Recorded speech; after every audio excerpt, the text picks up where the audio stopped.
जाने वाले भी नई चप्पल पर ही नजर रखते, कहाँ रखी हुई है, और पैर में पहनकर ऐसे जाते जैसे वो उनकी अपनी ही, किसी को पता भी नहीं चलता। अब पीर साहब सोचने लगे नई नई चप्पल लाए 500 रुपये की, हदिया देने का रिवाज तो नहीं है अब कि कोई पेश करे पीर साहब मैंने आपके लिए नई चप्पल लाया, बल्कि लेने का रिवाज ज्यादा है। मौलाना आपकी चप्पल बहुत अच्छी दिख रही, आपका इतर बड़ा शानदार है, आपका रुमाल बड़ा शानदार है। तो मौलाना बोलते ले ले पसंद आ, फराक दिल रहते हैं उलमा, इनको तो कोई पेश करता नहीं, इनसे लेते जरूर हैं।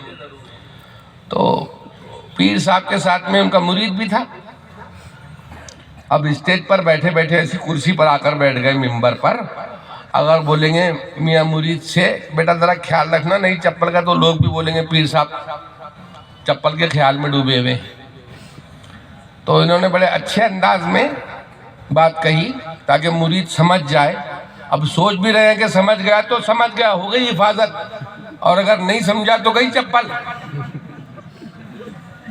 तो उन्होंने स्टेज पर बैठे बैठे ही बड़े अच्छे अंदाज में कहा 2 रुपए के पापोश खरीदा नजर में रखना अल्लाहू अल्लाहू। पापोश माने चप्पल, पापोश है चप्पल। 2 रुपए के पापोश खरीदा नजर में रखना अल्लाहू अल्लाहू। मुरीद भी बड़ा चालाक था, बोला जिक्र खुदा में फिक्र न करना, कमर से बांधा अल्लाहू अल्लाहू। टेंशन नहीं लेने का, कमर से बांध कर रखा, कहाँ से जाएंगे।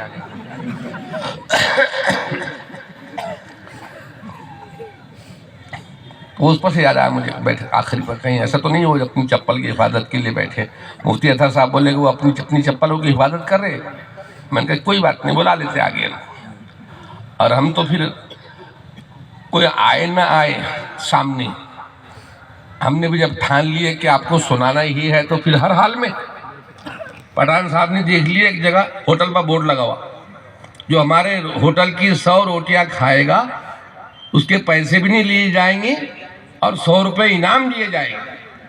मतलब होटलों में पतले पतले चपाते हैं, पकते छोटे छोटे, 2 लुकमे में खत्म, 2 लुकमे में खत्म। तो उन्होंने कहा हमारे यहाँ के रोटे इतने पतले नहीं है, मोटे भी है बड़े भी है, कोई खा सकता नहीं 100 रोटियां। जो 100 रोटी खाएगा पैसे भी नहीं लिए जाएंगे और 100 रुपये उल्टे इनाम में दी जाएंगे। अब होटल वाले का भी ये फायदा था, वो सोच रहा था किसी ने अगर कस लगाया भी तो 50, 60, 70 खाएंगे, बाद में तो आउट हो जाएंगे, उतने रोटियां के पैसे तो अपने को मिलेंगे। ऐसा तो कोई तुर्रम खाने वाला है ही नहीं।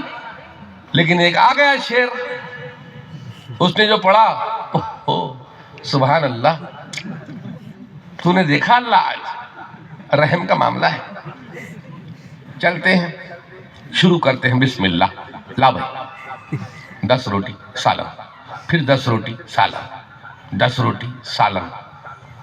नौकर ने जाकर मैनेजर के कान में कहा अजी साहब 60 खा चुका है रक्कस।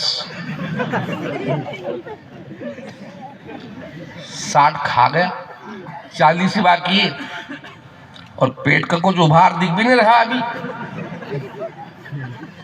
जगह पर ही कायम है। अगर 40 खा गया तो 100 के पैसे भी नहीं मिलेंगे, उल्टा 100 रुपए देने पड़ेंगे। तो मैनेजर ने कहा हम मानेंगे ही नहीं। कक्का से नहीं मानेंगे, टेबल पर आंकड़े बना रहा कोयले से, 40, 50, 60। अच्छा इतना चालाक है पठान। एक काम कर, अब की 10 ले जाएंगे ना, थोड़ा उलझ जाना, नहीं 40 ही खाए होगा, नहीं मैंने 60 खाया, नहीं 50 ही खाया, तो मैंने 60 खाया।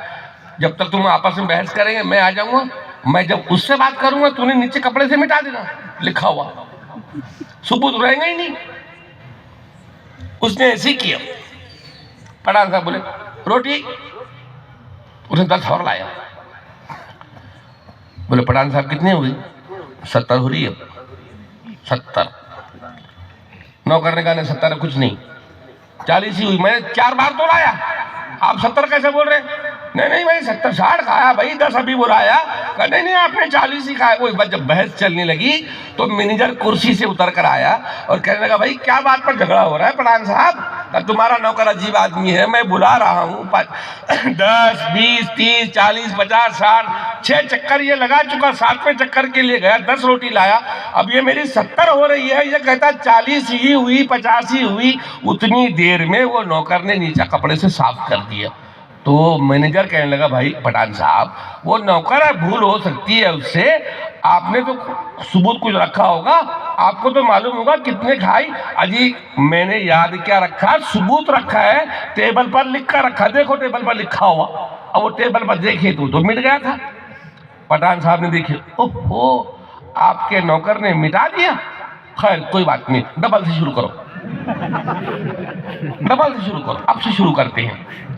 और नौकर ने कान में कहा, ये तो और 100 खा जाएगा, ये पेट है या मालिक की मोट समझ में आ रहा नहीं, इसको पैसे दो, रुखसत करो जल्दी से, वरना वो 150 के पैसे भी नहीं देंगे। बड़े ढीठ होते हैं ऐसे लोग।